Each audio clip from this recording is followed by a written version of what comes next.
Welcome to the North Idaho Experience. In today's episode, Eric and I sit down with Phillip Ciprotti. He's a life coach. We covered a lot of cool topics today, and this conversation was a really good conversation.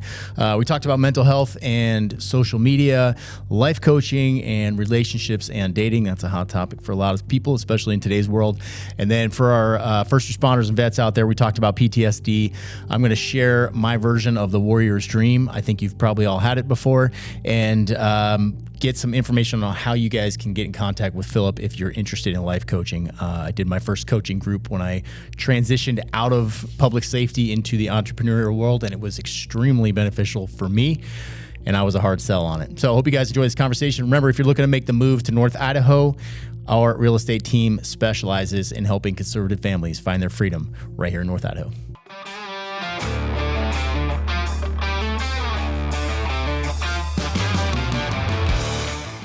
All right, let's jump into this. Yeah, let's do it. It's funny that you mentioned intervention because that's how I was going to start. I was going to start, Eric, welcome.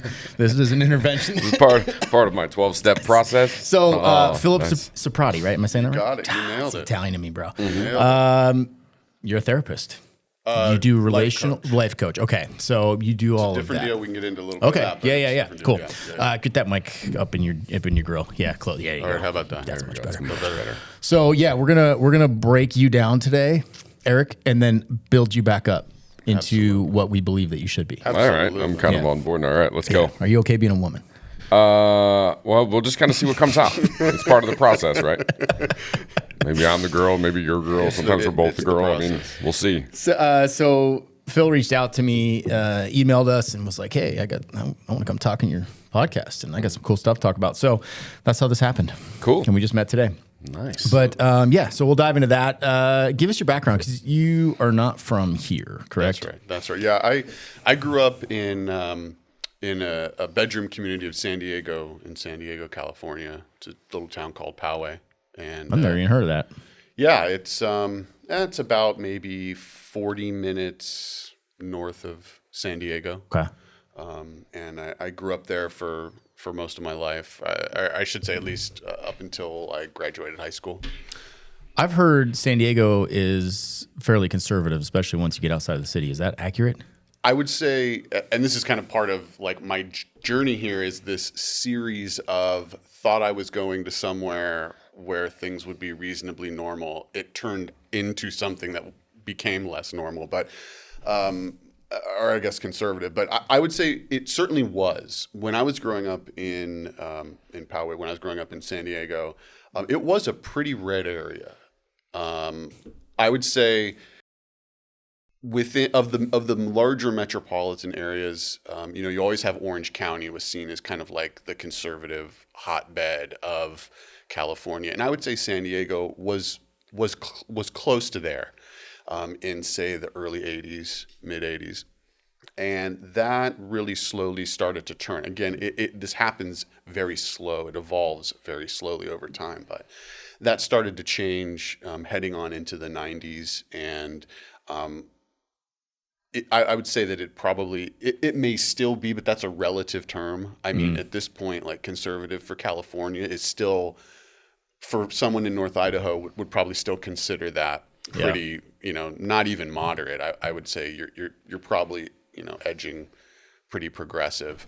But I think just the state as a whole going quite progressive, it just sort of drags everything along with it, so that even like Orange County, I think, is no longer even what you would consider like a conservative hop. I think I don't know about this election, but a few elections ago, Democrats won for like the first time in a very long time in those areas. In San Diego, I mean, all you have to do, you can go to the Wikipedia and look up the mayoral races, and you just see like this string of Republican mayors, and then right around in the late 90s, it just starts to convert over to blue mayors, and a rhino every now and then to get in there. But yeah. Were you life coaching down there as well? Oh no, I was a younger man down there. Okay. And then I ended up moving to be with a girlfriend and go to school up in Davis, which is near Sacramento. I know Davis. Yeah. I oddly enough, random fact, I did a pancrase fight when I was in my early 20s there. I was training in mixed martial arts, and I did a quick little fight at a gym down in Davis. Pancrase. It's open hand strikes only, but kicking and everything else is allowed, but you just can't punch with a close fist. You just got slapped. He would say slap fighting. But. But like if you palm strike, it's not. I'm going off on a tangent here. I apologize. If you slap with your fingers, that's one thing. Yeah. But if you palm strike, like you can knock a mofo out with that for sure. Oh, but you're getting all the same force. Yeah. Yeah, absolutely. And you don't even break your hands. No. Although I did break my foot at that fight from kicking somebody in the elbow. So that was a good lesson. I was like, this is not a viable sport for someone that doesn't have health insurance. That's probably accurate. Yeah, exactly. So it projected me on a different path. But sorry, I got off on a tangent there. So I know Davis. Yep. So lived there for a while and met my future wife there. And we could tell even at that time, this would be like the late 90s, we could tell that California was just going in a direction. Even then? Oh, absolutely. I guess, when I moved to California in 2001, I was 21, working in a bar, going to college. Like I didn't even think about politics, right? I was living in Chico, which is a small town. I never even, not even on my radar. Absolutely. And I probably could have been indoctrinated because I was going to Chico State, but I didn't pay enough attention in college at all that they couldn't even indoctrinate me. Right. So I think I won on that. That saved you. Yeah, it did. That saved you. Yeah. And we could tell at that time, we had just, we'd had our daughter, and we could tell at that time that it was just becoming a place that probably wasn't going to be conducive to raising her. And so we didn't really know where we wanted to go. And my wife had some family in Oregon. And so this was just as we were starting to get a little more political. I mean, I was only probably 21 at that time, maybe getting close to 22. And so we moved up to Oregon. Now, Oregon at that time was a pretty purple state. This will blow some younger audience viewers away, but they had a Republican senator for a long time, Gordon Smith. I mean, he was on the moderate side, but still, it was like a miracle. And Oregon was and is reasonably pretty good with Second Amendment. It depends on the county you live in, but they're pretty good with it. And then, of course, they've got the no sales tax, which just it kind of hangs on. They keep trying to get rid of it. But anyway, we moved up there, and we moved up there when Oregon was actually pretty, I would call purple, at least as a Californian. We visited Portland. Beautiful. It was a beautiful city at that time. I mean, we were shocked coming from California at how clean it was, at how nice everybody was that was there. It really blew us away. So we did a couple fact-finding kind of missions up into Oregon, and we ended up moving into the Albany kind of Corvallis area. And slowly Oregon started to really radicalize as well. I mean, it really did kind of become San Francisco Part 2 in this period of time that It happened fast, right? It happened pretty quick. I tested for Portland PD probably 05, 06, somewhere in there, and dodged a bullet. I dodged a bullet because I did well. I ended up getting picked up by CHP before that, but I very well could have ended up working in the the shit. Yeah. Well, I mean, in the beginning, you probably would have found it a pretty good place to work in the beginning. I mean, we're talking now like in the early 2000s sort of thing. And it's about at that time that I kind of got into the mental health world, and definitely noticed a change as I started to go up into Portland more often for my job, things like that. And it just was a slow slide that we noticed from about 2004 till we left, which was, I don't know, 2020. So you're in the mental health world there. What specifically were you tasked with? Yeah, so I had a few jobs there. Initially, I started out working direct care with adolescents that were going through mental health issues. They call them neurodivergent that were going through mental health issues. Ultimately, the unit that I ended up working in became the state hospital for adolescents. So we got all types of kiddos and adolescents that had all sorts of things going on. And that was in Corvallis, Oregon. And it's a great place to work. It was a great place to work. Really loved the people that I worked with. I thought they were in it for the right reasons. I thought that we did good work, and became a supervisor there. And so my job was to sit in on clinical teams as they discussed the treatment protocols and the treatment plans for all of these kiddos. So I would have a voice in the discussion of how to carry that out. Because when doctors and therapists and everyone get together, they have in their mind's eye what the treatment should look like, but you have to have someone that actually carries that out.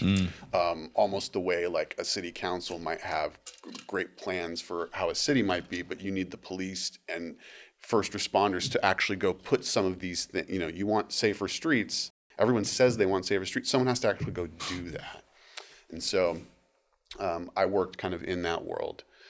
What sort of led me to coaching, I guess, was that, and I was a supervisor, and I also did the nonviolent crisis intervention, which is like de-escalation, but ultimately you get in restraints a lot because you're restraining highly volatile people that are trying to harm themselves or others.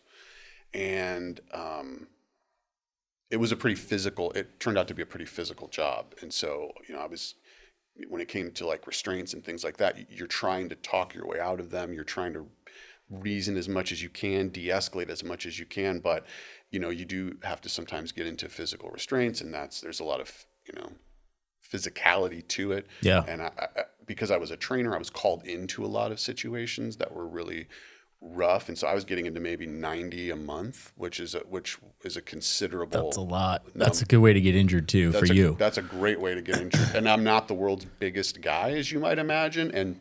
And when I say adolescence, that's everything up until 17. So you could still get, some of those 200 pounds. Yeah. Some of those kids are abnormally large. Absolutely. Mental health crises are tough. Even as a cop, like I remember the first time I was like a brand new trooper and I got a call out for a pedestrian on a overcrossing, and she was, in distress. And I roll up and she looks totally normal, and I walk up and I'm like, hey. And she flipped immediately into some type of wild animal. And I was like, oh my God, what? And I'm by myself, backup's 30 minutes away. And I'm like, what the hell am I dealing with? Just freaked out. Right. And I learned less, I was like, holy shit. Okay. Right. That taught me a lot. Well, and in that world, and this is a good thing, but it does make the job harder. In that world, we can't use chemical restraints. We can't use. It is all hands on. We don't have any sort of there's no cuffs. There's no B-52 shots. There's nothing. Yeah, there's none of that. It's traumatizing for them, which is why we try to avoid it. It's traumatizing for my staff. Ultimately, what happened is, I did get injured after 7 years of doing that, and so I became a care coordinator, a county mental health care coordinator. Which there's a lot of aspects to the job, but the one that's germane to what we're talking about is that my job there was to help clients, adolescent clients, build RAP facilitation teams, care teams, with professionals, family members, school, and my job was to lead that group in discussions, goal-oriented discussions, and facilitate helping clients meet whatever goals they had for themselves. For some people, I had someone that wanted to be in the Junior Olympics as a swimmer. I had some that just wanted to make sure they could get to school and stop skipping school every day, and everything in between. Mm-hmm. And so it was that job, facilitating kind of goal-directed conversations, that I really loved. I mean, there are a lot of parts to the job, but that is one of the main parts to the job. And it was about that time, after doing that for 6 years, we decided we've got to move. I mean, there was just, and I can get into the story that led to that, but beyond that, when I moved and came here, I just still loved that type of work and thought, man, I really want to help other people meet the goals that they have for themselves, and developing a vision, creating a mission, setting goals and then holding accountable for Right. those goals. And how do I do that? And that's kind of what led me to. I'm remembering our phone conversation.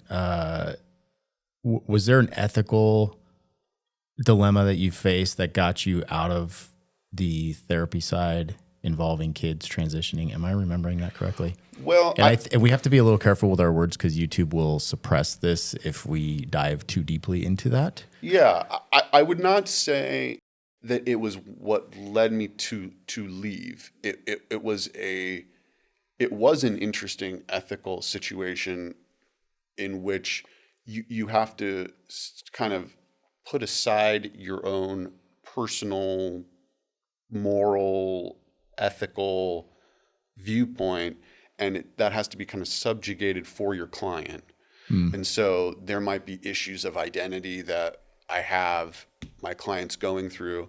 I may not necessarily like agree with a direction they want to take. There were times where I didn't necessarily agree with the route that other professionals were taking in their life and trying to guide that. But my job as their care coordinator wasn't to be like a bulwark against that. It was really to try to like facilitate whatever their dreams were. And anytime you do that, you sort of get on board their bus, and it's important not to try to commandeer that, particularly like for your own ends, even if you have some pretty strong feelings about it. How old were a lot of the kids that you were working with? Generally, you're looking at 12 to 18. Okay. I'm curious. That's a tough spot, right? Because you don't want to interject your own personal opinion, and you're just kind of helping them along their path and their journey with what their goals are. It's just, I know what my goals were when I was like 13, 14 years old, and they were vastly different than when I was 16. Stealing your dad's Playboys? Yeah, that was your goal? That was the gist. I already had that accomplished when I was like 12. I think I was an overachiever. But It was done. yeah, but just thinking about that at 13 or 14 years old, what their goals are there, especially when it's something that's like, it's really serious, potentially impacting for the rest of their life.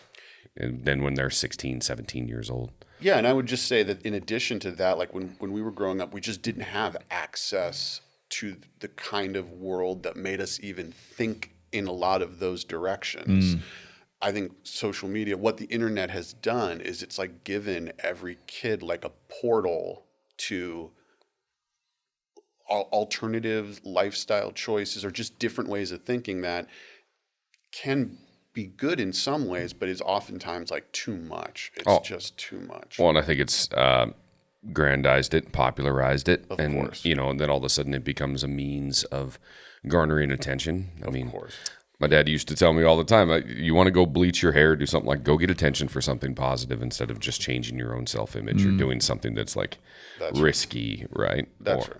But try to find something positive to come out of that. But it had to be interesting to watch the transition. I taught a lot in high schools here, and I talked about drugs. Shocker. Yeah. But we'd also talk about the challenges that they're facing now and how vastly different it was than when we were growing up.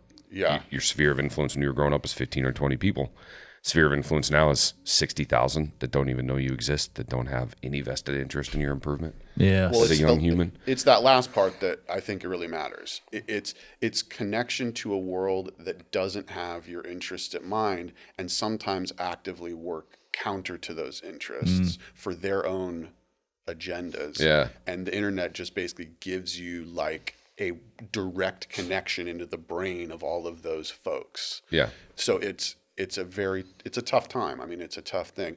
And I was coming up through this world at a time when that was really starting to, like I still remember when people were talking about like their MySpace, their early Facebook.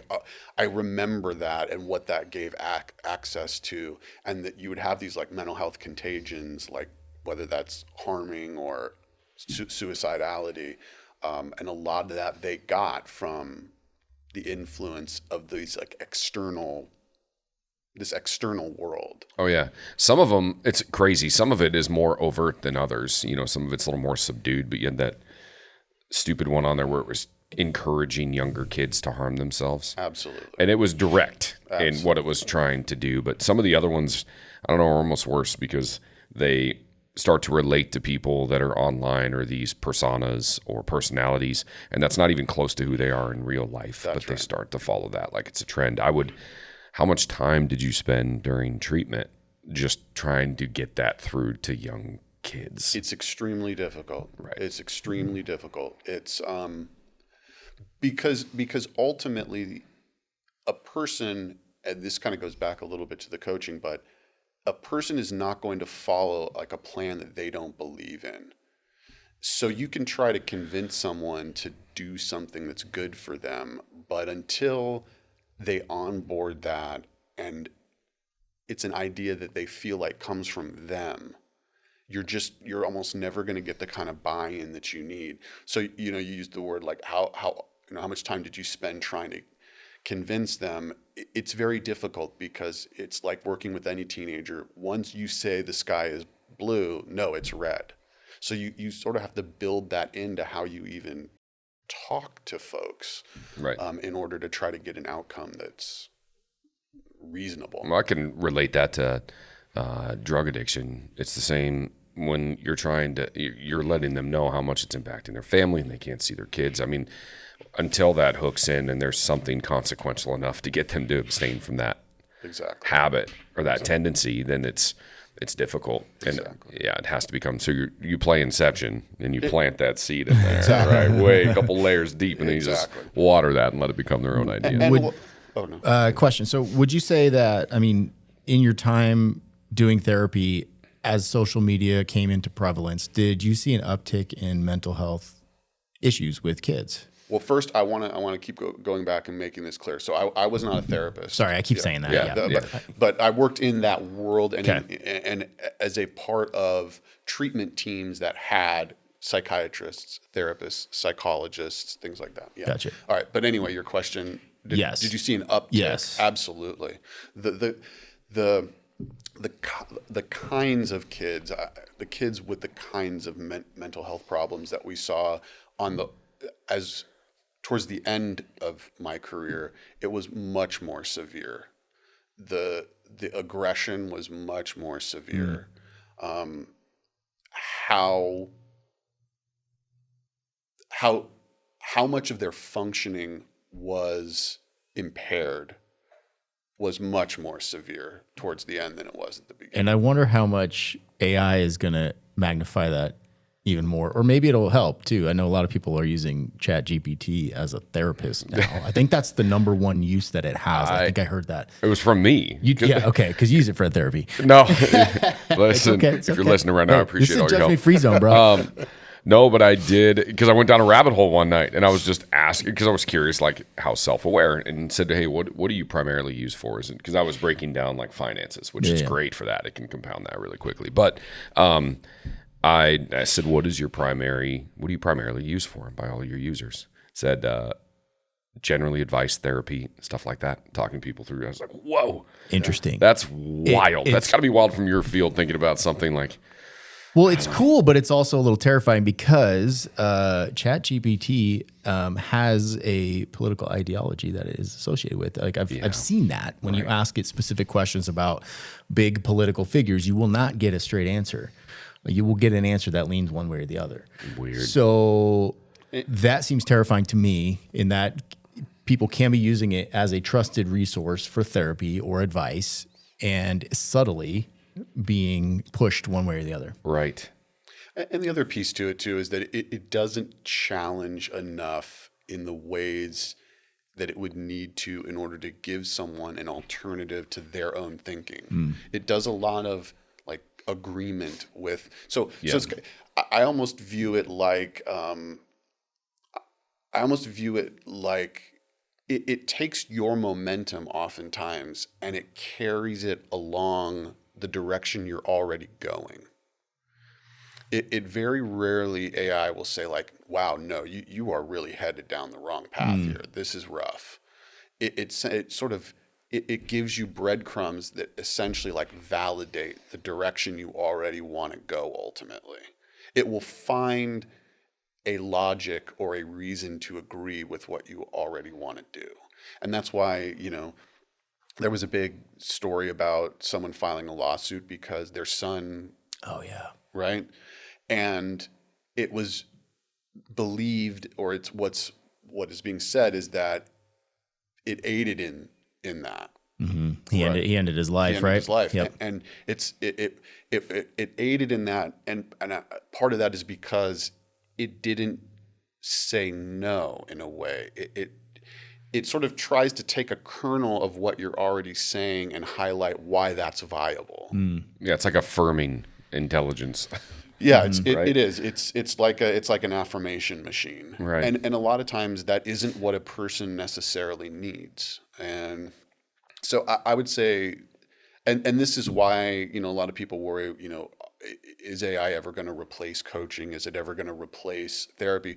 You need people. I mean, ultimately, you need people. You can maybe convince yourself that you don't, and you can put things into a machine and it will spit out and validate wherever direction you want to go. But to get real help, you need people. Yeah. I mean, I don't know if it would or not, but you need somebody to call you on your bullshit sometimes, Exactly. right? That's half my job, Yeah. actually. That's like one entire half of my entire job. Yeah, that's got to be fun. It's got to just calling people out. Yeah, you'd probably like that. But the other part of it is, I think that has to be done like this, right? The one thing, like AI, and even in relationship building with kids and teenagers, they lose this. Yeah. Everything is here. Everything is it's communicated in Snapchat, Instagram, text messages, Facebook, whatever. But what they're lacking is any of the body language that goes along with it. And we know from our previous job, body language is a huge portion of communication. Yeah.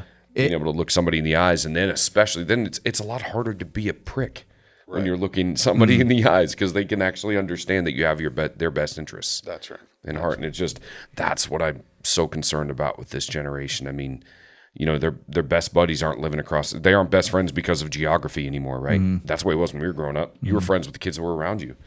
Now it's like, oh no, my best friend lives across the city, and we're best friends because we text. Right. It's not a real relationship. It is also a very difficult time to be a parent. Yes. Especially not having come up in that world and then having to navigate that world with your kids. That's right. I mean, this has been a real struggle in our household. Just started with screen time in general, and then as our kids got older, it was the pressure to be on social media, and we pushed it out as long as we could, but it hits a point where you're like, well, I don't know I can't say no anymore. Let's try to navigate this safely. Because if you do that, and then they get the freedom themselves and they turn 18, it's like Yeah, mass then consumption. it's right. Then it's like, no offense to Mormons, but it's like the Mormon kid who has been straight laced his whole life and then goes off to college and starts drinking hard or whatever. Right. I agree with you. You need to kind of dose it so it's not a big mystery. Expose them to that and that responsibility, but you have to be really careful with how fast. Yeah, and I have these conversations with my kids all the time. Like, my daughter's taking selfies and posting them, and she has limited access, but still, I'm like, that's not reality. Right. No one cares about that. You're presenting a false image. That's all it is. Right. And it's like, I don't know. It's a tough one. Right. Absolutely. Yeah. And I think the thing that a lot of particularly young people don't understand is, number one, like, the internet is forever. So what's out there is always out there. And number two, you never know what the person on the other side of the screen is doing or thinking about what you post. And if you thought about that a little more, it might change a little bit of what you're doing. But it's that sort of adolescent need for affirmation, attention. These are things that are like really important in that world. And this just is like, it's crazy. I mean, I'm glad we didn't have that when we were kids. We would have got ourselves in a lot of trouble. Oh my God. I say it all the time. I firmly believe one of my good buddies possibly sent the first dick pic ever. It was like his senior year, maybe first year of college, and then girlfriend's mom found it, of course, and it blew up into this whole big deal. And it's on a Polaroid. But yeah, no, it was like a flip phone, so ladies know who to blame. I think he started it. Yeah. And I saw it. I was like, damn. I mean, not the picture. You still have it. I saw the whole. But it's got like 8 pixels on it. You're like, wait a minute, is that a Canon? What is that? We found patient zero. Yes.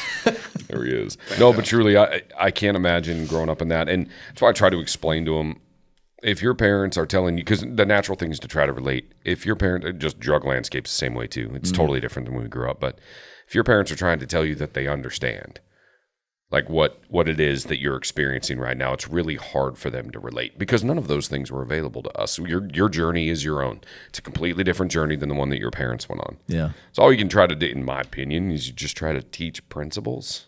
Yeah. Just to Right. keep an eye on what's important to them, what their values are, what their goals are. Keep your eye on that. And have a lot of conversations. Yeah. Man, that's very important. Otherwise, somebody else is going to have those conversations for you, and they have no vested interest in them That's at all. right. That's right. Exactly It's that. tough. Teenagers are tough. Let's jump in the life coaching world. Sure. I'm very curious about this. The first time I hired a coach, so I transitioned. No, that's a weird word. I transitioned from we are. public safety. It's coming along beautifully. by the Thank way. you, thank you. Excellent. That's the testosterone. Okay. I transitioned from public safety. I worked, for the man for a long time. That's all I knew, and I say this all the time. You show up to work on time, you don't commit a felony, and you have a pulse, and you'll get a paycheck. And I went into the entrepreneurial world. And my wife had kind of been in that space, so she helped kind of guide me. And she's like, "You should get a coach." And I was like, "Well, that's fucking stupid. Why would I do that? I don't need a a coach. coach. Yeah. Like coaching is for sports." And I'm floundering trying to make this big jump into the space where there's no guaranteed paychecks. And there's a guy in town. He was doing a men's coaching group. And it was like 8 guys, and we'd meet at his house once a week. And I jumped in, and the cost too was like, it wasn't stupid expensive. I don't know, it was like $3,000 or something, but that seemed like an enormous amount of money to me at the time. And I'm like, I went into it, kind of sour, like why am I doing this? And I can safely say that transformed my life in a very positive way. I met some great people that I have great contacts with them from that, but then it also opened my eyes to the power of having someone hold you accountable that is not personally vested in you. You know what I mean? Like you can hold me accountable, Eric, you're my business partner, but it's different when you have an outside source that I can confide in. I can go to him and be like, God, Eric's a piece of shit. And like, whatever. Yeah. And now I'm all in, man. And I think it's extremely important. And I tell people all the time, like, you should probably just try it. It works. Yeah. Yeah. I mean, the beauty of why it works is because typically the answers are already in you. That's what makes it, say, different than the therapeutic realm. And we can get into what the differences are and whatever. But the idea is the answers are probably already there within you. What typically a person needs is someone to help organize the thinking, expose them to maybe some alternative perspectives, even having someone speak their thoughts into the world helps them in a way, like orient and galvanize what they're already thinking. A lot of folks that come to me, they already sort of know what they should and what they want to do. Mm-hmm. They just almost in a way need a permission structure to be able to do that thing. They needed to say it out loud. They needed to have someone look at them like they weren't fucking insane. Mm-hmm. And then that's what they needed for them in order to like execute. Mm-hmm. Well, I mean, we go through life living in little echo chambers, and these ideas, it's in your world, Eric, called circle jerk.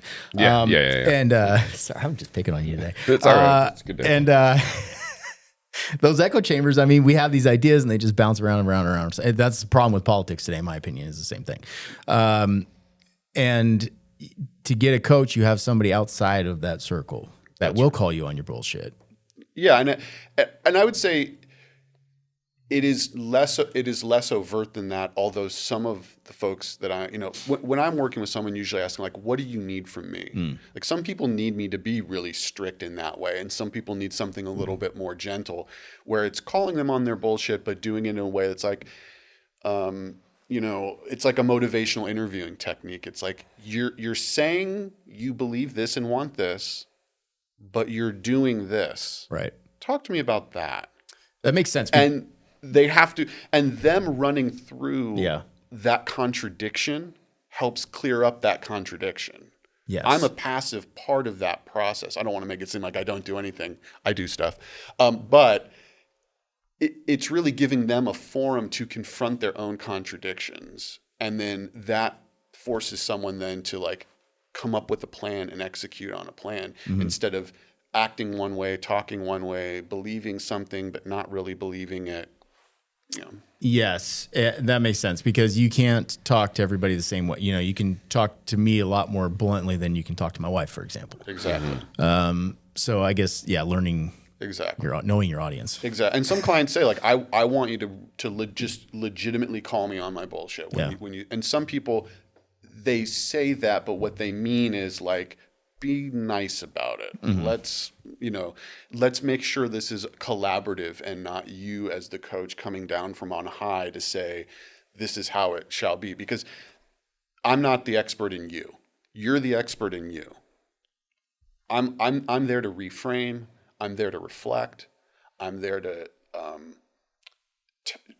explain what I am seeing, like the contradictions. But some people do want like, hey, listen, this is like hardcore. I want a hardcore change. When you see something, go. And so I meet my clients where they're at. Is it predominantly business related or more life or a mixture of all? So most coaches have a niche, and that's really just their passion. You can apply the principles of coaching to anything, and any good coach worth their salt can really sort of do anything. My niche is in dating and relationships, but like two of my newest clients, I have one client who travels between like India and Abu Dhabi, and another guy who's up in Alaska, but he travels all around, and they're primarily business related. But then I have relationship folks I coach for relationships and dating, and that's sort of like my niche and what I do. But I'll take clients that have business issues or issues where they're struggling to, execute on plans that they have. A lot of that is just they have limiting beliefs, let's say. And I've been guilty of that. Yeah, and we got to get to the bottom of those, and that's usually like a cognitive behavioral coaching. We kind of try to get to the bottom of some of those limiting beliefs. Because typically, like, the beliefs impact your emotions, which then impact your behaviors. And we've got to dial all the way back to get to what some of those beliefs are. And what you find is that they're like limiting beliefs that aren't based in reality, I guess. Let's say. A big one I struggle with, maybe you guys can relate, is coming up in a middle-class family and being told my whole life that people who make money are bad and must be doing it in a shiesty way. Right. So, there's like guilt associated with making money. Absolutely. Which is not conducive to being an entrepreneur, really. So that's been a big struggle for me, is to get over that and remind myself, I actually work really hard. Yes. Like, it's okay. Yeah. But growing up and thinking that you're doing it on, or being told that people make money off of riding somebody else's back, right? Off of somebody else's hard work. I get that. Not the truth. Yeah, you got to reframe. Yeah. Right. And so that's where, and the cognitive behavioral coaching, it brings a lot of like stoicism into it with regard to how do we actually break apart that thought? Where did it come from? Why is it there? And then more importantly, is it true? So, is everyone like that? Can you think of any time in your life and challenge some of those beliefs? What a therapist would say is that they're cognitive distortions. And the idea is that we press on the cognitive distortion and figure out where it came from, why it's there, and if there's an underlying mental health piece. In coaching, we don't really call them cognitive distortions, but we do challenge the thoughts. We do challenge the accuracy and the validity of the thoughts if that really reflects the world as it really is, not the world that you perceive it to be. You mentioned Stoic. I mean, are you actually bringing Stoic philosophy principles into your coaching? Is that? Yeah, I mean, not like Stoicism has like several pillars, and so, and some of them is like the physics, and so we don't bring a lot of that into it, but we definitely believe. I definitely come at it from the perspective of, the world is ordered, and the idea, and rational, and so the idea is, to the degree that we can tap into that rationality and see things in an objective way for how they really are, not the way not through like our skewed lenses that we all bring into this, that allows us to push back on some of these, like either, again, when I use the word distortion, that is not going to come up in a session. I'm just using that here for our purposes. But we're going to challenge cognitive distortions to see whether or not they're worth living by. Because a lot of times, like one of my big questions is like, how's it working out for you? So it's like, you know, you want to be an entrepreneur. You don't feel like someone having money is a good thing. How's that working out for you? Yeah, it's a struggle. Yeah. And a lot of times it's like, it's not working out great. Okay. So what part needs to change here? And it's like, well, I still want to, my values still align with being an entrepreneur. Well, then what needs to change is our cognitive distortion. So this is where you tell me to get over it and quit being a bitch? Pretty much. Yeah. Yeah. All right. Yeah. Cool. Yeah. That's my language. All right. Well, Yeah. Well, and that might be the strategy I use with you, Right. and then someone else might come into this with a mindset that maybe needs a little different approach. But Yeah. Okay. I imagine a lot of it because I constantly, you and I remind each other all the time. You know, focus less on the externals that you don't have any control over. Right. Yeah. But Like, damn, that's a tough lesson, I right? know. I can embody it. I can say it to myself. Yes. Sometimes I'll call Eric and be like, yo, bro, I need you. Like, I'm struggling. I know what I need to do, but I need to hear it from someone else. Right. And that's it. And that's the coaching piece. You sometimes need to hear it reflect. Like a lot of my sessions are just me reflecting your words back to you, but in a slightly different way. And it's almost like you're hearing it for the first time, and something else clicks when someone hears it that way, that then they follow like a rabbit hole that down a rabbit hole that could be really positive and productive. Right. them. It's easy to not listen to ourselves, I guess, Yes. but it's not so easy to not listen to someone else, especially if we respect them. Yep, and especially if you have the confidence that that person is going to tell you if it's wrong, and then you come back and it's affirming something righteous that you're already thinking for yourself, and then you're like, Right. all right, he'd call me out and tell me if this was dumb, because you have all these it's self-doubt. I mean, a lot of times it seems to me like it's self-doubt where you talk yourself out of the right path. Like, oh, that's dumb, I can't do that. Yes. I'm very fortunate because my wife has been that for me my whole life. Like, she will call me on my BS more than I even want.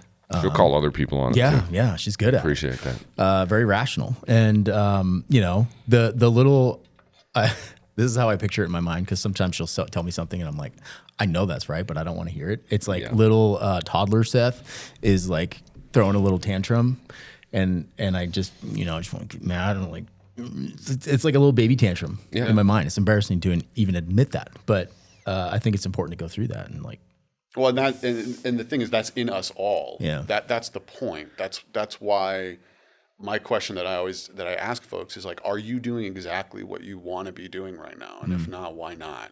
And almost all of it stems from what you're talking about there, which is like the outside world is the problem.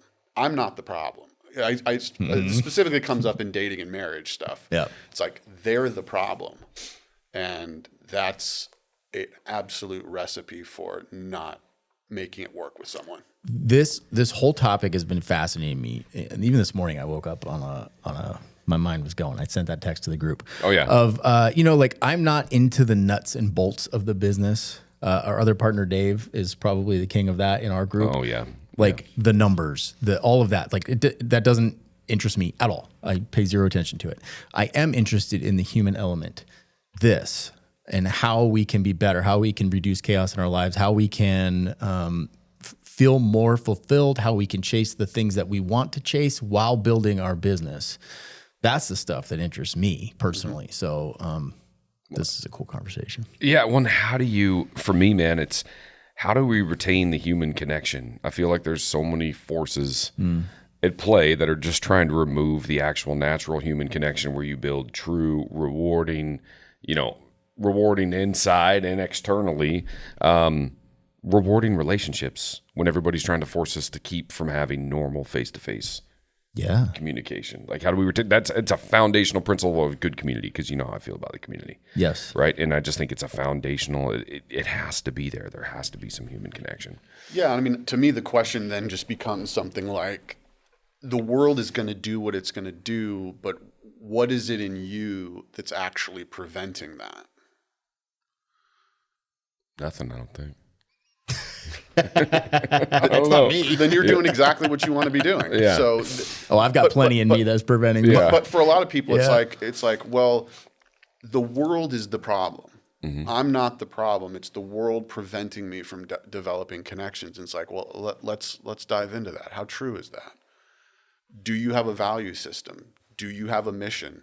Do you have a vision? Are you living up to that? What is preventing you from living up to that? What do we need to build in you to start to live up to that? It's just taking like full ownership and accountability, while a logical part of your mind does understand that there are barriers in life that are put in front of you. Like that's there, that's real, that exists. But to the degree that we maintain all of our energy on what we can actually control, which is us, the rest of it is an X factor that doesn't weigh too heavily in our outcomes. Here's a question. This one really pertains to all of us, and I think people out there will be able to relate. We come from a world, people that have been first responder, cops, firefighter, medic, doesn't matter, nurse, whatever. You are used to functioning in a level of chaos, and you're good at it, right? You can function in the ultimate chaos. Most people will have that experience one time in their life, maybe two. You know, people from the first responder and the veteran world too, like hundreds and hundreds of times having that life or death experience. So you become very accustomed to living in a fight or flight mode all the time. That has carried over for me, and I'm sure you. No, dude, I'm super, and definitely super Dave, organized. Yeah. Into our new world. And like, it's almost like we put chaos on ourselves because we're used to it, even though it's not good for us physically, mentally, probably not professionally, but we put that chaos on ourselves and we revel in it. And like, it's a sense of pride to be able to handle it. But I know it's not the right way. Like, how do you, look at this, I'm getting a free coaching session right now. How do we work to get that chaos out of our lives? And I guess the first step is to want to. I'm getting there because I'm just, recognizing it spills over into my personal life. And I'm like, 8 o'clock at night, I'm like, heart rate's like 120. And I'm like, I need to go to bed, but I'm fucking keyed up. Like, is that's let's the, talk about that. Okay. Yeah, Dive in. You can that. use me as an example. I'm an open book. I don't care. Well, let's back up. The first step is you just noticing that phenomenon as it exists. Because, and I would just recommend everybody, and maybe we can put this in the notes, but there's a gentleman, Stephen Porges, Porges, came up with some ideas around polyvagal theory, which I don't know if you guys are familiar with that. But the idea, and I'm for all the therapists and psychologists, don't at me, bro, as I try to kind of make this digestible for just all of us for blunt instruments. It's vagal, I'm guessing vagus nerve. You got it. All you got it. And so the idea is that all of us have an autonomic nervous system that is behind the scenes constantly scanning our world for safety or threats. That's its job. That's what it does. And it puts us into 3 states of being. There's like calm and connected, there's fight or flight, and then there's like freeze or fawn, right? And when our autonomic nervous system is working properly, we shift into these 3 states given our circumstances, given what's going on. Like right now, the 3 of us are just having like a chill conversation, so we're in that state. If someone new were to walk through the door in a somewhat threatening way, we would start to feel a little bit differently. We might get into a little more fight or flight mode, right? Well, the idea here is that when someone experiences trauma, particularly if it's like over and over again, like the folks you're talking about, that autonomic nervous system starts to, I want to put this in the right way, because I wouldn't use the word malfunction, but I would say it would start to send error messages that lean towards our being in fight or flight. Even in situation, it stops being able to correctly interpret when we should be in safe, connected state and when we should be in fight or flight or freeze. Like that process gets error messages the way you might get, like, if you're on your computer and you double click an icon and it doesn't pop up, or like the hourglass is sitting there for a really long time. There's just like these error messages going on. We start to get those error messages and we start to misinterpret the world around us. We think our autonomic nervous system tells us to be in fight or flight when objectively there's no reason. I mention that because that would be a situation where, let's say you just put in a really hard shift. Let's say you're an officer and you have a 40-minute drive home, and you're hoping that 40-minute drive home is going to allow you to sort of like chill out and unwind. But it doesn't really work. So, you go home and, your wife or significant other is there. You've got, a meal ready for you. You're going to Netflix and chill. Your mind is still racing. It's about time for bed. You do maybe a nighttime routine. You take a shower. You should be chilled out. You're still racing. And then it's 3 a.m. and you're wondering like why you're a live wire. The reason for that, so this theory goes, is that your mind is not properly interpreting the world around you, that you are in safety mode. And you are finding like false positives in the world around you that's telling you it's still time to be geeked up. And that's his idea on what is going on here.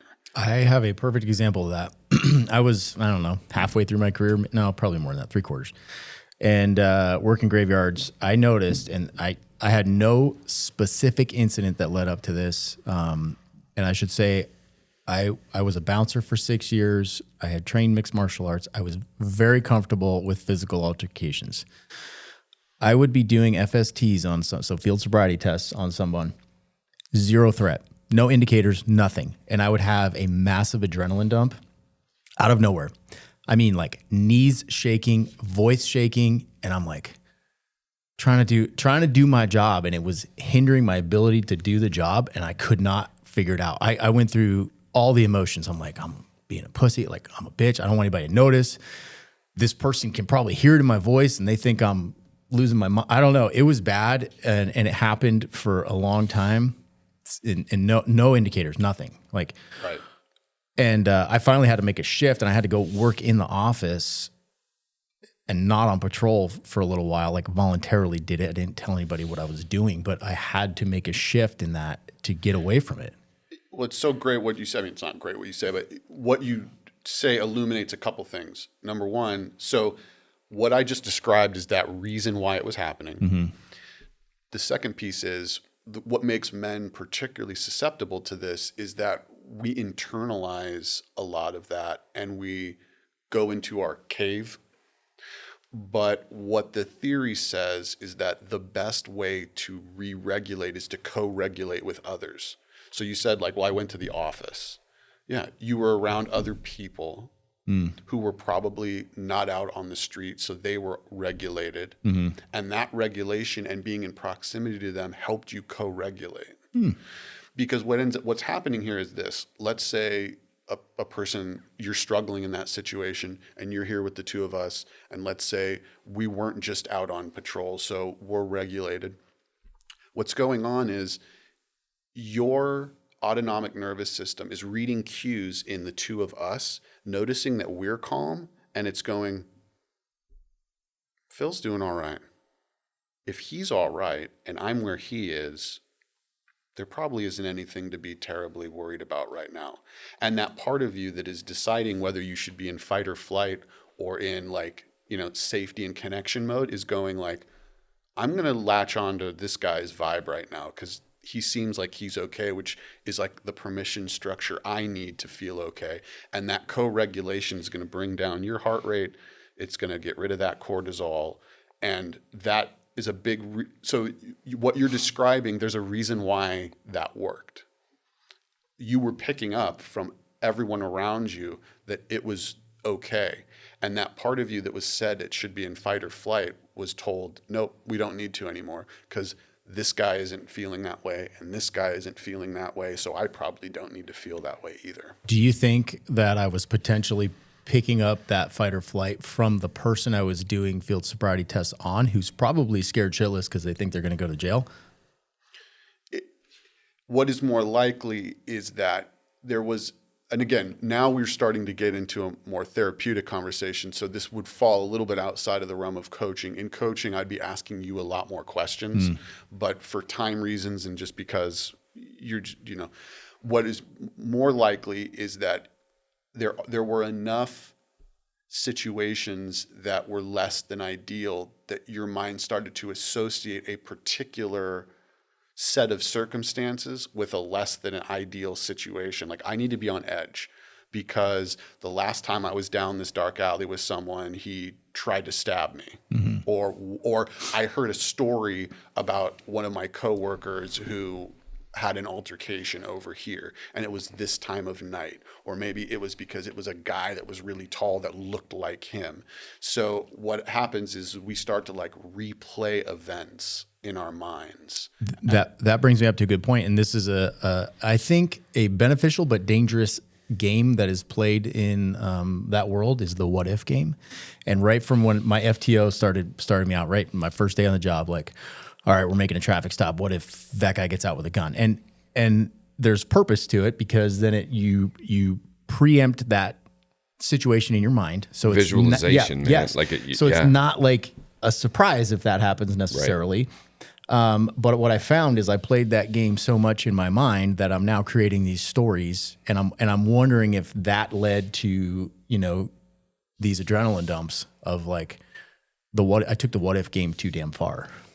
Well, and I think it's interesting. It's one of those things where I'm big on visualization. I think that's really, really important. And I used to do that with trainees too, because then your mind's been there before.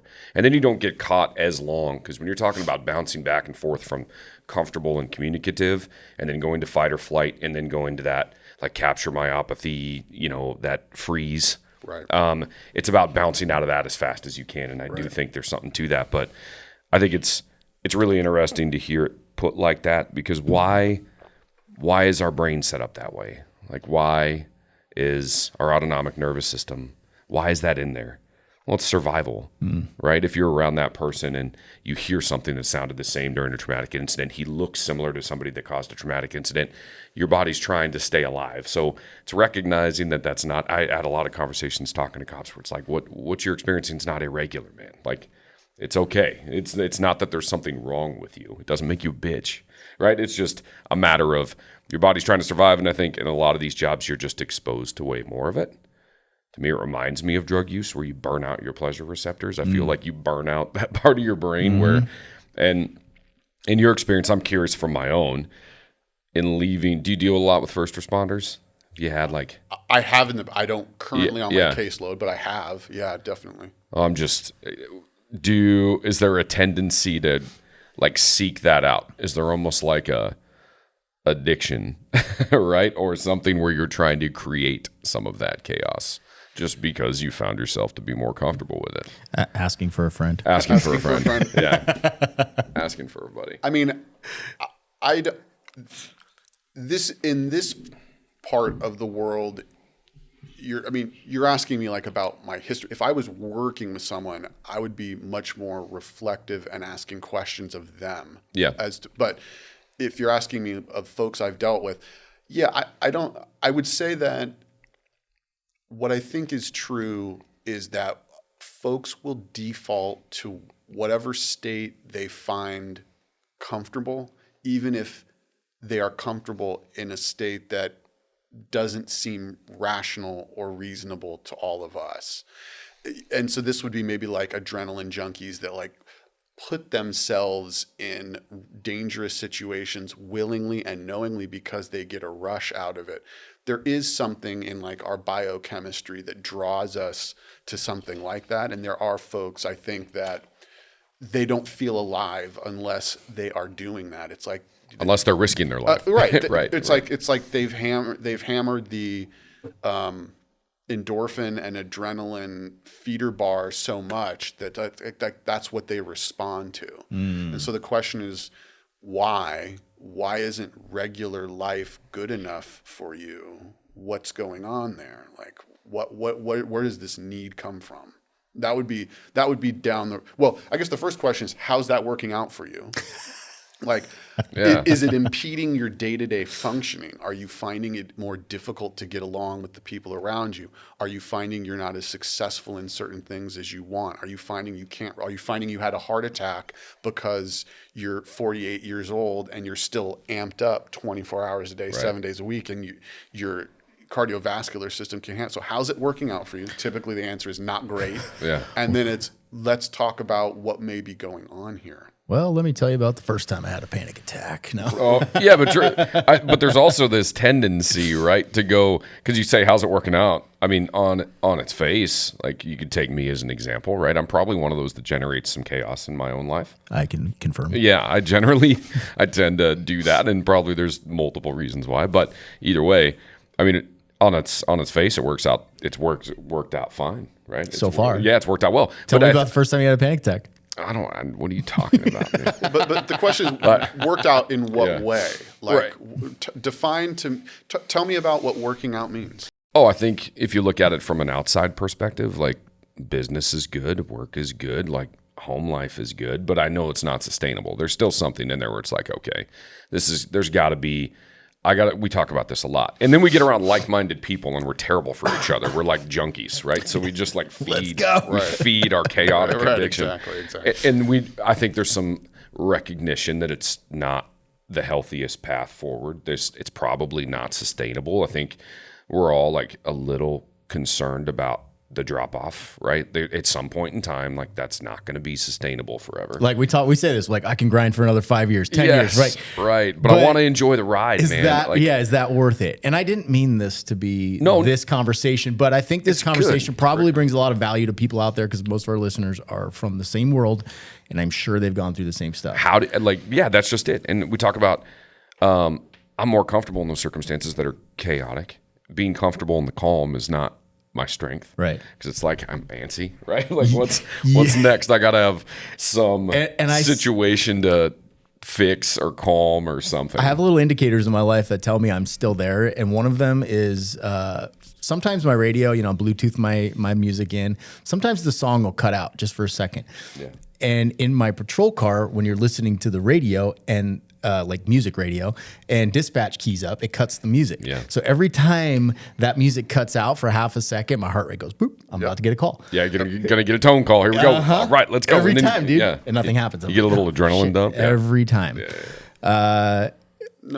But it's a great conversation, because I think what our conversation gets to is like what the coaching process is. Mm-hmm. And what the coaching process is then is, can you imagine a world where you get all of those positive things that you just said without this, I don't know, chaos? Imagine that world. Describe that world to me, what that would look like. And now it puts the onus back on you to really get to the bottom of, do I really need this? Because like the sense I'm getting is your mind feels like it needs the chaos in order to work at peak effectiveness. Mm. And I'm wondering where that comes from. Is that true? Oh, probably not. I think it's just when you look back at some of the circumstances where, and I know I'm not alone in this, but where you think you performed at your best, it was when tensions were really high and it was like high cost, high risk, right? And some of the, I guess, your own self-reflection and pride is assigned to performance in those moments. So if you're having some success on the outside, you tend to recreate those. Mm. Exactly. I'd be wondering, like, how much then of that is like your identity that you feel makes you who you are? Oh, undoubtedly. Yeah. Undoubtedly, that's a part of it. And like I said, I think that's why those professions, you tend to assign yourselves to those. You apply some of your own self-worth and value. And honestly, I don't even know if those industries would exist if people didn't do it that way, because they end up, Christmases and birthdays and, 20-hour shifts and call outs and all that. You assign that, it's like the first couple of years you're a cop. How do you introduce yourself? My name's Eric and I'm a cop, right? Like that's before your dad, before your husband. And I've changed that. Like, and I think everybody goes through that wave, but yeah, it's interesting. I would have had so much value in someone like you, Phil, to talk to when I was a cop.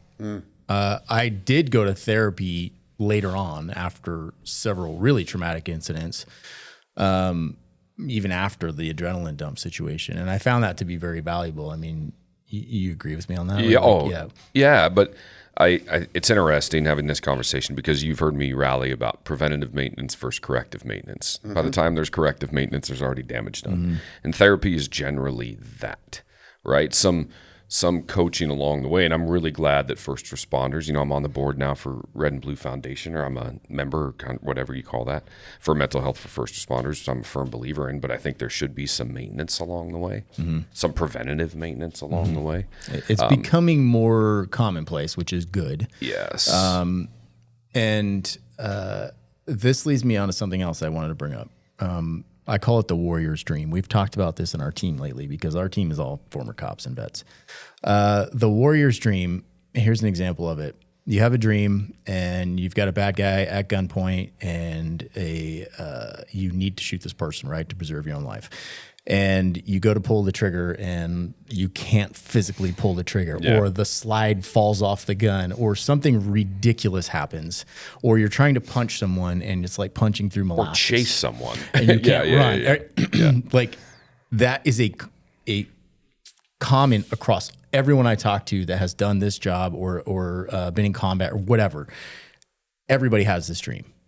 And I was lost on this forever. And I think I finally figured it out. I think, here's how I explain it to myself, is that it is my subconscious telling me that I do not feel like I'm prepared for that situation and that I need to go train. So when I would have that dream with the gun, for example, I would try to go to the range as soon as possible after that and just get reps in, just get back on the horse or whatever you want to call it.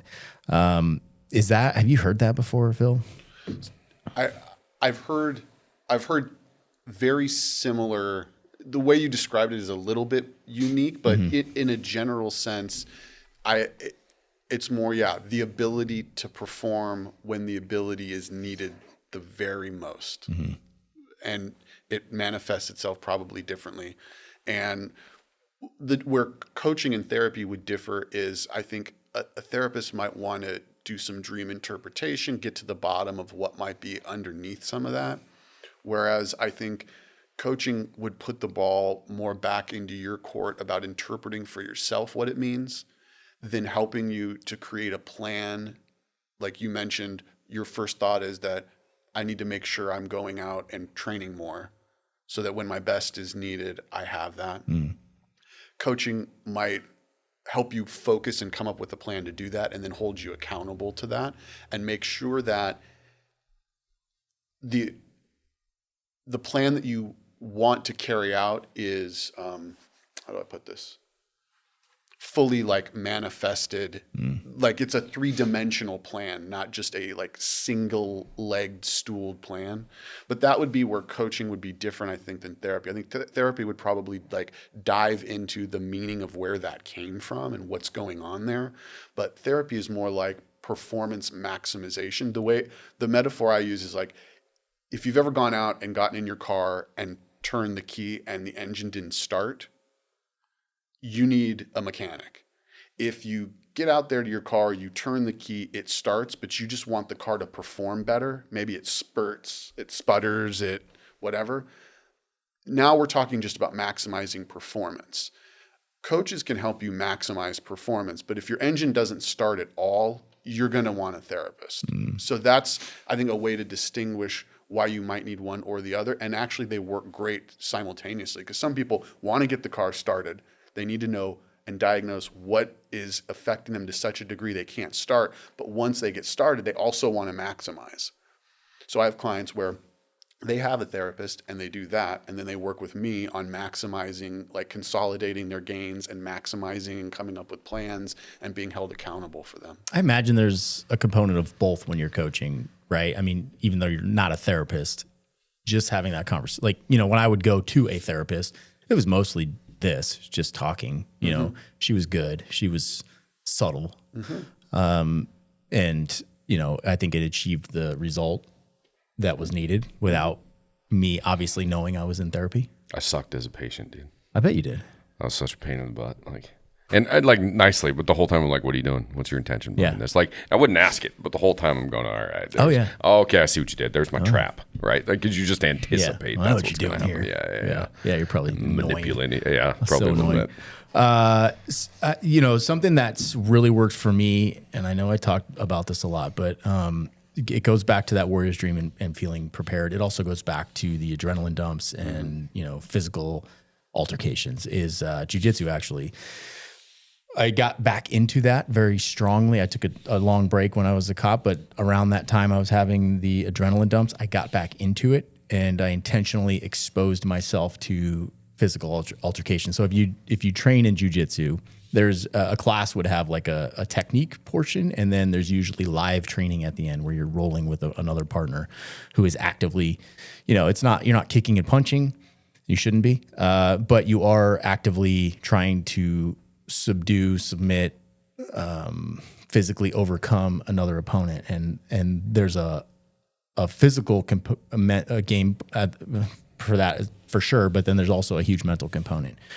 And I think that getting into that seriously really helped me a lot, and I know a lot of people out there can relate. I hear that all the time, that physical and mental training is crucial to their mental health.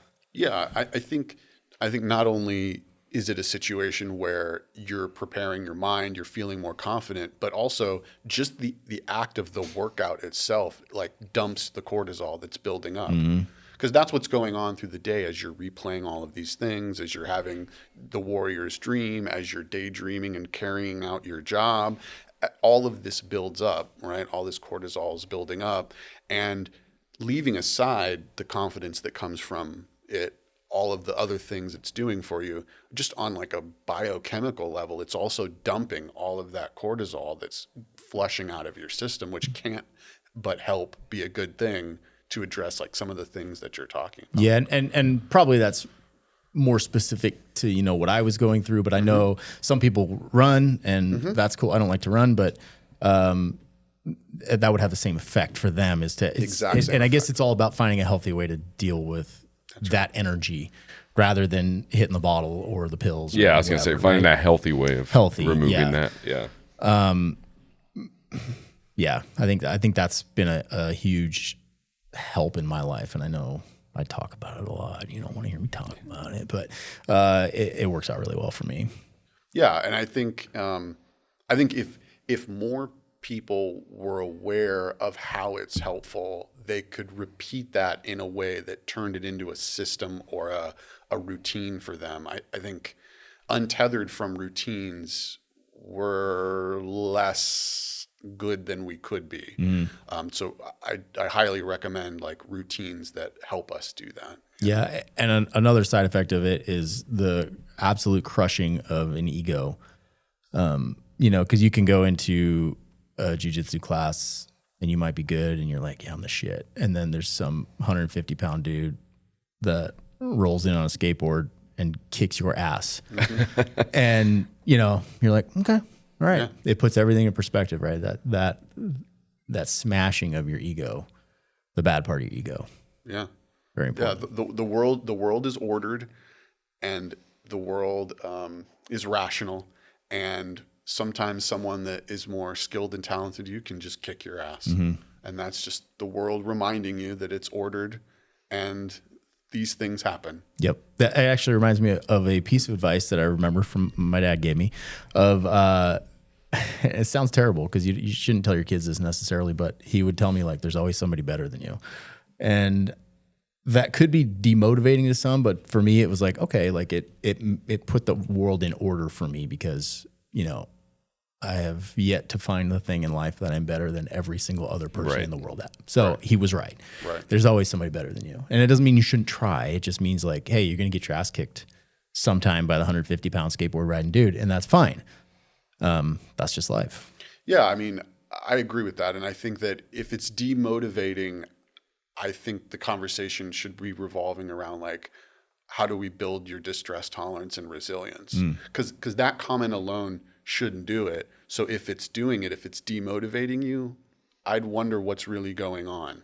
That's what's really behind the demotivation. Right. Because there's probably something deeper than a comment like that. And there's resilience training and things that coaching can help folks work with. But that'd be my question. Yeah.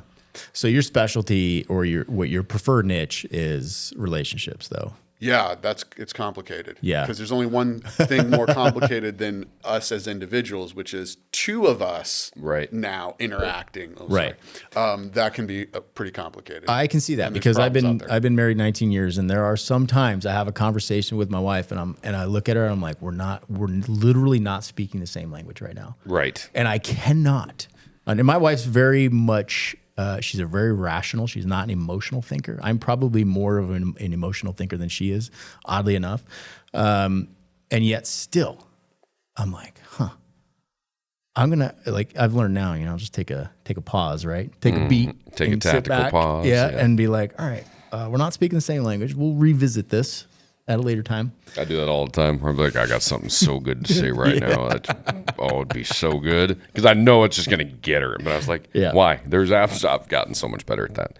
Not perfect, but better. But you're still married. Baby steps. Married a long time. Yeah, that's true. So that's actually, I would rather tackle if I were in your shoes, the business side than the relationship side. That seems dangerous. It's fraught, and the dating now is actually even more fraught. I'm terrified of thankfully I should never have to do that, but thinking about dating now, it's rough.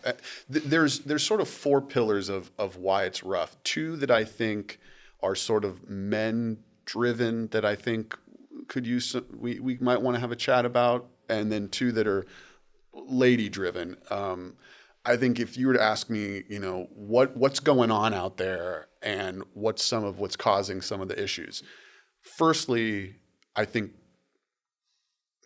you can cut this. I don't know, but now I'm excited. Well, just the porn addiction. Oh yeah, no, that's fine. You can say that. Is rampant, especially with men. It's really a problem. Yeah, it's really now starting to cause a problem. We're getting ED much more often. It's happening with way younger guys. Like when we were growing up, that was like when you were 60, 70, and now you're seeing people that are like in their late 20s. It's a thing. Interesting.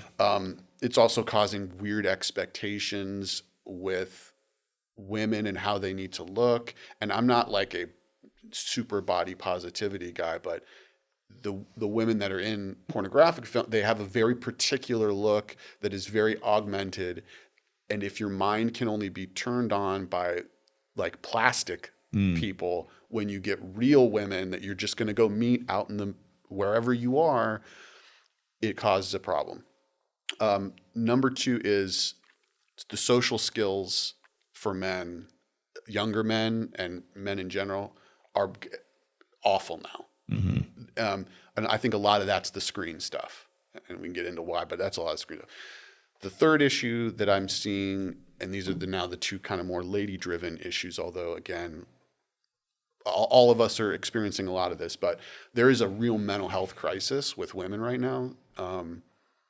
Reports of anxiety skyrocketing for ladies, depression skyrocketing, being on antidepressants, which in and of themselves can be really helpful, but sometimes it's overprescribed, that skyrocketing, and SSRIs skyrocketing.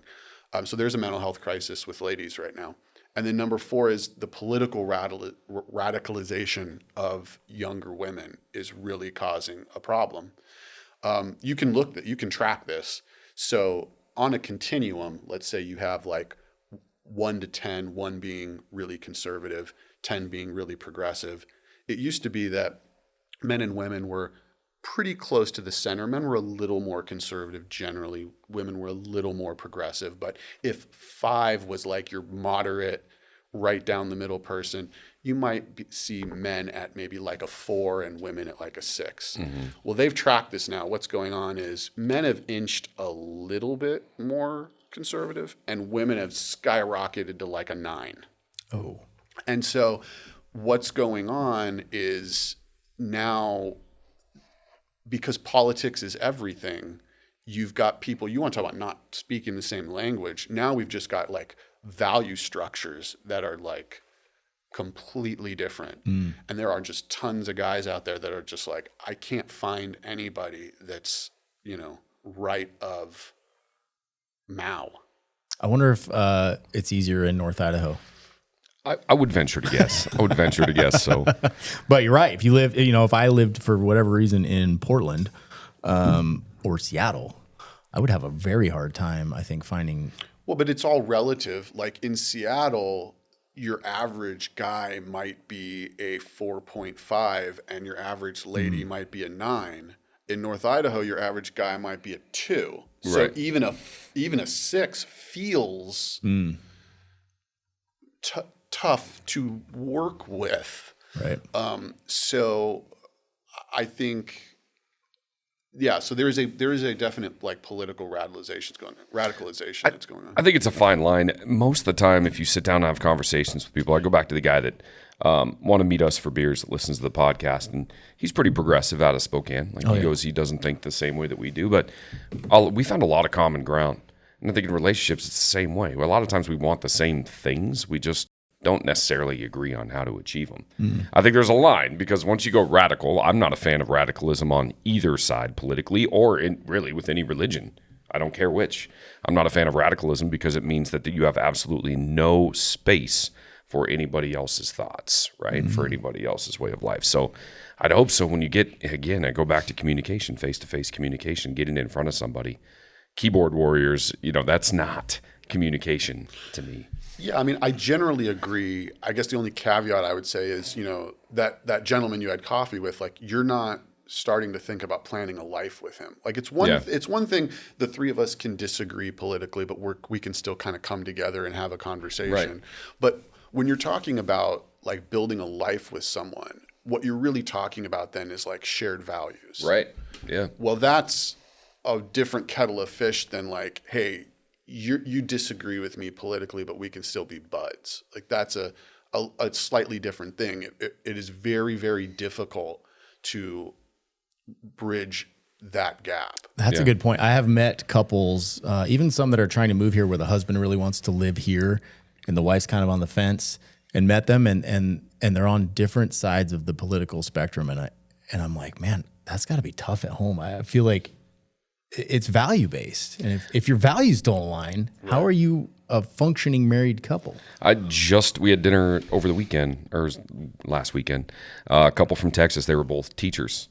He tends to be a little more free-spirited and conservative, and she tends to be more left-leaning, but they're very much like an old-school relationship, where back in the day, it didn't seem as big of a deal, oftentimes. Right. My mom was, before she became a cop, she was pretty liberal. She got her degree in social services and did that for a while, and she leaned that way. My dad very much did not. He was pretty hard right. But when it came to values, those were the same. Politics were politics, elections were elections, but now it's just gotten charged. Well, I think what's going on is that when we were coming up, politics was like a method to get to the place we all wanted to get to. Right. So if the three of us got in a car and we all wanted to go to Disneyland, you might want to, go west first to Seattle and then down. You might want to go south first to Arizona and then over. And I might want to think about some third alternative way, and we settle on a middle ground. But what happens when we get in a car and we think we want to go to Disneyland, but one of us goes, I actually want to go to Disney World. I thought we were talking about Disney World, guys. Right. Now there's and what I think is going on is, what changed, I think, is that when we were growing up, it's like everyone wanted a better America. We just disagreed on how to get there. Yeah. But what I think you're seeing is that on the far political left, they just don't agree with the American project as a foundationally, project. Yeah. They just don't agree with it. So they don't want to get to when we were growing up, even like my most liberal friends, they believed in the American project. We disagreed on some social spending and things like that.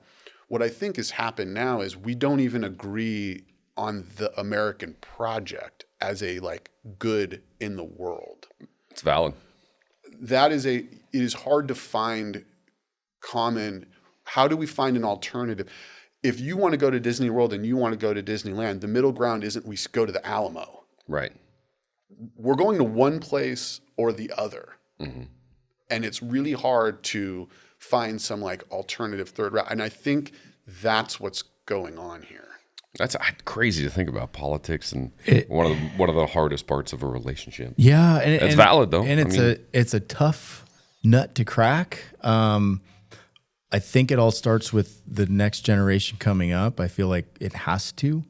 You talked about young men and not being able to, communicate with other human beings. I've been really pushing. My son's 17. I've been like pushing that his whole life. Hey, you need to be able to talk to adults. So, for example, some things I do, like last night I went out and had beers with, I don't know, we had like 8 guys there, guys that I respect. You were invited. I don't think you could go. Oh, I'm still trying to move, bro. Still chaos. It's all good. Still chaos in my life. We'll do it again. But and I invited my son, and he's like, I was like, just come, and he wanted to come actually because he likes all these guys. He recognizes them as masculine men that are rooted in good values, tough dudes, like everything he probably aspires to be. And him and Dave's son Carson were there, and they were quiet. Like that's fine. You don't need to be necessarily fully engaged in the conversation, but they were watching and listening, and I think learning how men communicate, good men, and I think that probably stuck with him. Afterwards, he thanked me for coming, and I told him, I'm like, you can't have your phone out, no phones. That was a key component, right? I don't want you getting bored and then scrolling or whatever. And I think if we do more of that, and with the daughters, right, in the other way, maybe get around women and teach them. Like we have to take an active role, otherwise they're going to learn through social media and they're going to go down the same patterns of the 20-somethings that are out there now. Right. I think parents need to take more of an active role. Yeah, I mean, I think while obviously limiting social media is going to be good for everybody, what makes it great, the reason why it's good to limit it for the young ladies is that there's a lot of like bullying that goes on because they're using social media as a way to like connect and form community, because that's typically, that is kind of a feminine trait, build communities. They're like the community builders.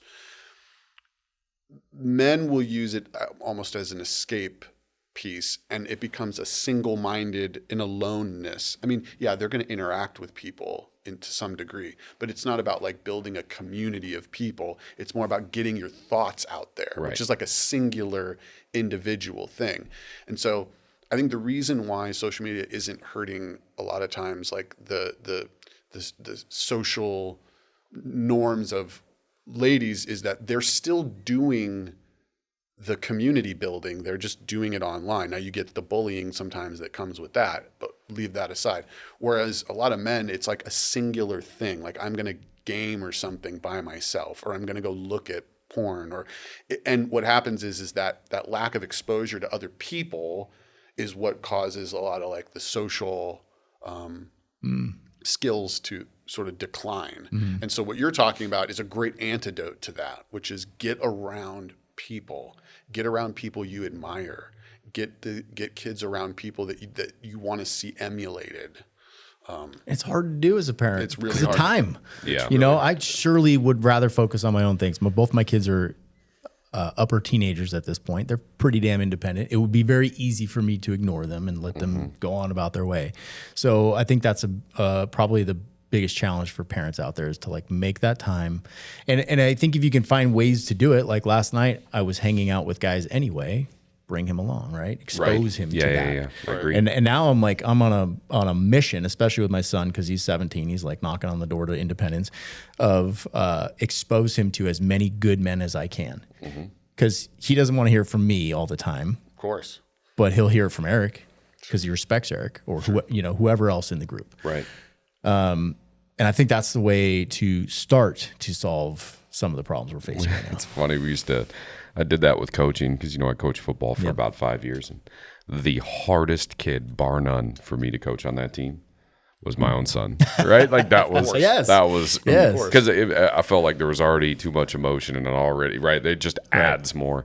So other good guys on the team that I respected, we just had an agreement, because they'd see me start to get pissed because he like buckhead, he just freaking bow up a little bit. And those guys said, hey man, I got it. And that way they have another outlet and they hear it from somebody else. And it's the same thing that I'm trying to tell them. They just hear it from a different perspective. Yeah. And then you just realize it's not just, oh, dad's being dad or whatever. You don't know what you're talking about. Going, wait a minute, I respect this individual. And he's echoing the same sentiment and values. I think that's important. Yeah. Yeah, creating your own identity when you're a kid is tough. And part of creating your own identity is divorcing yourself from what you saw as your identity, which is like, I'm a part of you. Right. But in order to leave you, I have to cut that away or I'm never going to be able to emotionally leave you. So I need to make that cut. Yeah. And, yeah. That's where sometimes I still think right, wrong, or indifferent.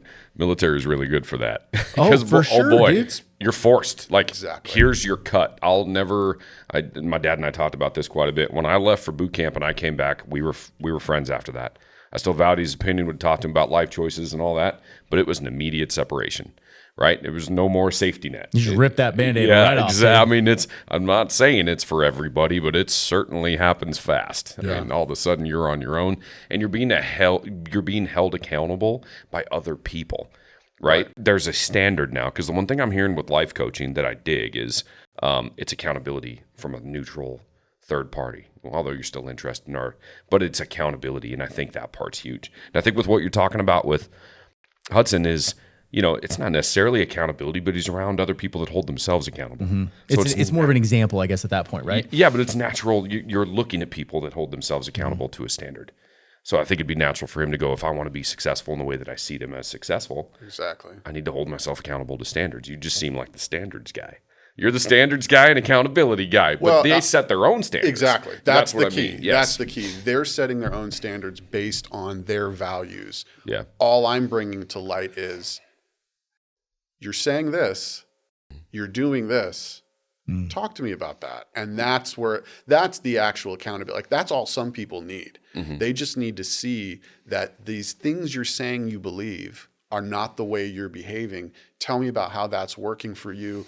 And in a way, then they almost hold themselves accountable. I mean, I'm broaching the subject, but then they're like, yeah, you know what? I'm not. Yeah. And it's like, okay, well, let's talk about why. It's probably very satisfying as a coach when you get that aha moment when they're like, oh. The best moment as a coach is when I barely have to say anything.